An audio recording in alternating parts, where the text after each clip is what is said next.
All right, so here we go. We're gonna go after the pec minor now. Okay, so the pec minor, right, it lies underneath the pec major, and it kind of runs from three heads, right? It runs up and underneath the collarbone, and it runs through the shoulder to the top of the shoulder blade, right? And when that muscle gets tight, it's gonna wing out the shoulder blade, not allowing the serratus through here, right, to be strong, right? So through exercise, strengthening up your serratus and your shoulder blade's ability to upwardly rotate as you bring the arm up will help release the pec minor. But as far as like a body work standpoints go, this is how I like to do it here. So what I like to do is we'll grab the arm like this. Okay, I'm holding it up. Now remember what your pec minor does is it protracts, right? So it brings the shoulder forward like this, right? Your pec major brings the arm across the body like this, right? Your pec minor pulls it forward like this, right? And so I see a lot of that with like people who are benching and stuff and doing things that they're pushing up like this and not pulling across the body like this here, letting their shoulder push down, right?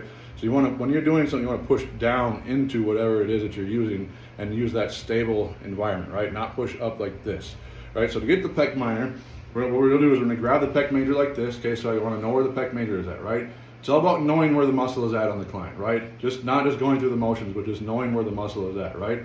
And one way to find the pec minor, right, is I'm gonna take my thumb and I'm gonna find the ribs, right? So I'm gonna go in the armpit, I'm gonna find the rib cage, and I'm gonna go across laterally towards the sternum, okay? And you'll feel it jump. If you get good at this and you practice, it takes some time, but as you go across this way, right, you'll feel that right there, right? You might have been able to see that, right? But here we go across one more time. I'm gonna make sure that I know where it's at. I can feel it here, boom.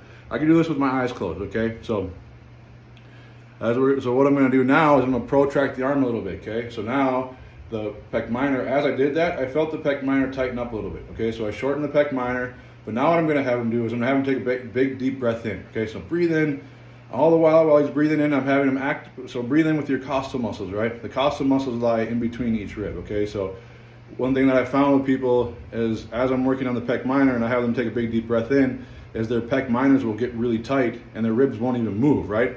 So to me, what's happening is their body is compensating and trying to breathe with their pec minor, right? Which isn't a bad thing, right? We want the pec minor to support the rib cage, right? But what's happening is their costal muscles aren't firing at all, right? And the pec minor is just getting tight. So what I'll have the client do is I'll have him just take a nice big deep breath in. And as he's breathing in, I'm feeling the muscle deactivate, right? I'm feeling him kind of activate it there, and I can hook it better. I feel it gets softer, right? You might feel it dance a little bit, but you're just trying to feel it react right now, right? And just really, literally just have them activate their rib muscles, their costal muscles, while they're breathing in, will help stretch the pec minor and also just get it to settle down. So